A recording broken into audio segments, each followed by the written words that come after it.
Hi, my name is Mona, and I am going to do, well, the plan is to do a number of short video clips and then maybe put it all together. And it's all on being human, so if you don't like to think, this isn't for you. But you should at least find out. So this is about love, and my question is there really unconditional love? So when we're in love, we think it's unconditional until they do something. If they did do that, then it'd be over. So that is a condition. And some people have, would allow someone to do a lot more than somebody else. They absolutely not tolerate anything. Who cares? It's all conditional. So unconditional, I believe, we have good examples. Mine would be a parent to a child. So my family is like my arms. I'm not going to let them go. So it won't matter what the condition is, I still got my arms. That is the unconditional love that parents would have with their child. There are, I guess, some limits, understandably, but deep inside, I don't know. I don't think you can actually really cut that love off. But, so, that's unconditional love. Now, these two have something in common. They're both based on the circumstance. It's in love with, or love, basically with. So there has to be an other there for that type of love, whether conditionally or unconditionally. If that, say, person isn't there, then that love can't be there. Hello? It's just common sense, right? Now, let's consider that there is a love that isn't dependent on the circumstance. So this, I'm just imagining, is a love that we're all born with. I can't say that I know that. How would I know that? I don't know that. And I'm going to say that we are. So we're born with this really deep love that upon accessing again, we would have an incredibly difficult, impossible time trying to explain it. And it's that big. So some of you are not going to believe me, right? That's normal. And there's nothing wrong with that. Through life, some of us do have access to it as we go along. And I think the older you get, the more access you may have to it. That's my experience anyways. So what's really great, and why I'm putting this together, I haven't said yet.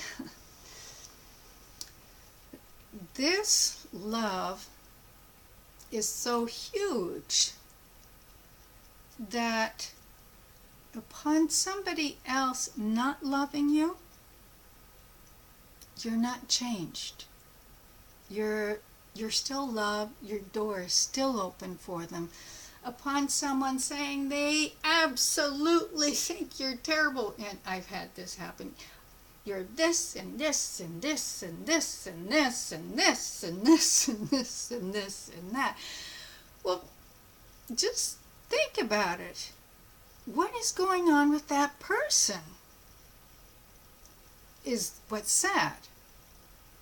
Because they've taken, using me as an example, me and how I am, and they took it all personally. So they have these upsets going on. But there's somebody else, and it happens. I have people who really, really love who I am. Go figure. So neither are right or wrong, and even with the love, that is taking whatever I'm doing or you're doing personally, goes over there with them. You don't have to change. You're going to get. Now, saying that, a lot of people do actually walk on eggshells such that they won't upset anybody else, and everybody will think that they're nice, because then their feelings won't get hurt. We raise our children that way, by the way. So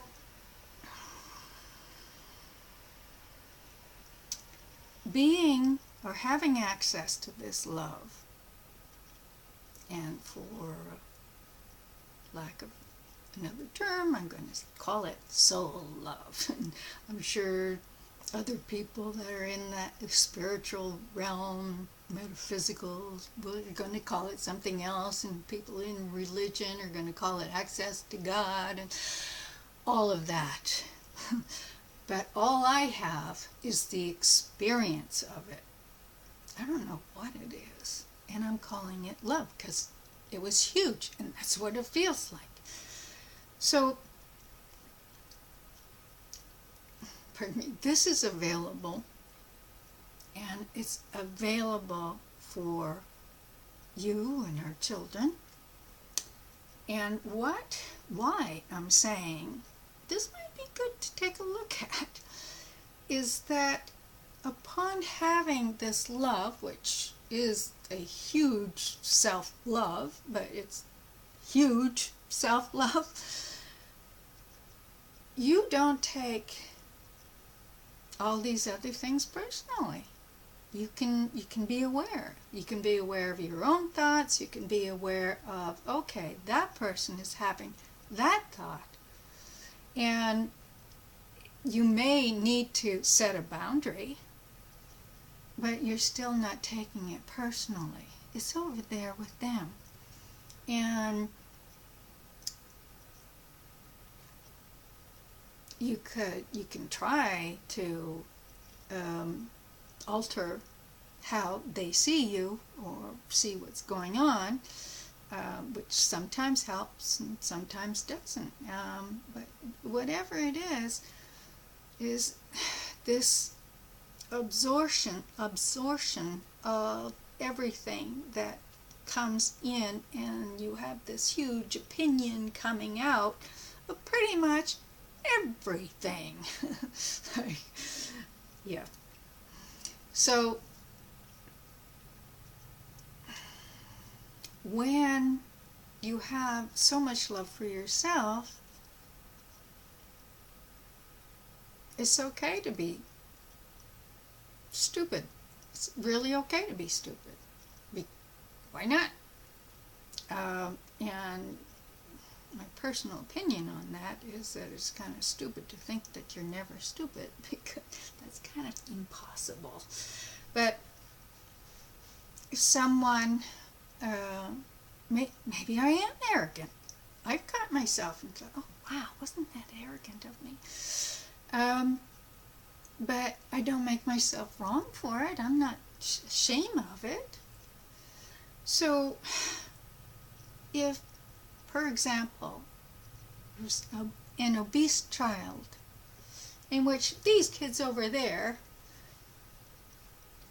call him fat or her fat. Ha ha ha, you're so fat. Well, if the obese child had nothing to be ashamed of, why would he be or her be hurt? Who is it that's teaching that it's shameful to be fat? Don't say that, because you'll hurt their feelings. Well, why? Why would they hurt their feelings? Because they're fat, and I guess they're not supposed to be fat, and they're going to feel bad, and blah, blah, blah. No, that's going on here. That child knows they're fat, and upon loving themselves wholly, they could just turn around and go, yeah, I am, and move on. We don't teach that, do we? No, no, no. We teach them to be hurt and react if someone gives them a dirty look. So we walk around, our kids, you, us, everybody, we walk around making sure there's no threat. Oh, okay, you're friendly. That's great. Did you call me nice? Oh, you're friendly. That's okay. I'm not nice? Maybe I'll turn here. That's a threat. Well, when you really love who you are, these things are not threats. There's just somebody calling you fat. And that would be so, in my opinion, of course, amazing to provide for this generation, generations to come, such that they can actually be unmessable. When your teenager goes to high school, they are bombarded with opinions. Some good, many not. If they really love who they are, they can be whomever they are. Whether it's really intelligent and stupid, or stupid and stupid, and funny and lovable. Somebody, somewhere along the line, decided that being stupid was bad, being intelligent was good. It's total bullshit. It's all it is this person here has this ability, and this person doesn't have that ability. Big deal. They're both lovable. They can both have very happy lives. So one isn't good and bad. It's just what's so. So someone really, really stupid, or do you know how many people fear that they're stupid? I was definitely one of them. So I hid that I'm really bad at spelling. I can do it if it's not memorized spelling. If I have the rules and this word abides by the rules, then I know how to spell it. But if it's sheer memory and it's pronounced differently, I'm just like all over the place. And it could be a really simple word. Yet, when it comes to other areas, ways of thinking, I excel. I know I excel. I'm huge. Like, I'm way over here and can't figure out why people aren't way over here with me. It was because I didn't really know I was way over there. Anyways, that's a different story. So, trying to give you something that upon achieving, like just even being open to this being available is a beginning. And also being responsible, not blame, not at fault, for thinking how you really feel about how someone is. Could be what you're passing down. It's just something to think about. And I thought I'd share it. People will get this idea, they will copy it, they will try to make money off of it, and, which doesn't really have integrity. However, it will still impact if they actually follow what I'm saying and know how to get there, because just knowing this or being open to it might not get there. It's something you have to really work at, because we're trained to think an entirely different way. And nothing here is wrong. That way isn't wrong. Using what I'm talking about for their own advancement isn't wrong. I don't think it has integrity. What can't be copied is me. There are others that are fantastic. Okay, I'm not saying I'm the only fantastic. Well, I'm not. Okay, yeah, I'm going to say I'm a fantastic person. Okay, so we are all fantastic people. But I can't be copied. And how I put things together from what I see and being human in society is sourced by me. I don't go to a book and read it and then say, hey, you have to love yourself to love someone else. Because that comes to me as, okay, do you love yourself? Anyways, so that's it. I hope it has some value for you. And I'd like to continue doing these. But this is my first.